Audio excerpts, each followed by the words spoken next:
Broken life একটি comment করেছেন। আসসালামু আলাইকুম ভাই। ওয়ালাইকুম সালাম। আমার ছেলে 7 বছর প্লাস হয়ে গেছে, কিন্তু আমি এই 7 বছর কোনো খরচ দেইনি। এখন কি আমার ছেলেকে মামলা করে নিতে পারবো কিনা? দেখেন, আপনি 7 বছর কোথায় ছিলেন? 7 বছর খোঁজখবর নেন নাই কেন? 7 বছর যেহেতু আপনি ভরণ পোষণ দেন নাই, খোঁজখবর নেন নাই, এখন কেন নেবেন?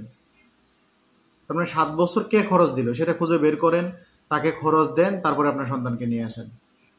আর 7 বছর আপনি খোঁজখবর নেন নাই, ভরণ পোষণ দেন নাই, এখন কোন স্বার্থের কারণে তাকে নেবেন আপনি?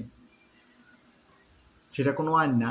আপনি নিজের বিবেককে প্রশ্ন করেন। 7 বছর একটা মা তার ছেলেকে কষ্ট করে বড় করছে, এখন আপনি 7 বছর পরে আপনার আইনি অধিকার নিয়ে তাকে নিয়ে আসবেন, সেটা কোনো বিচার হলো?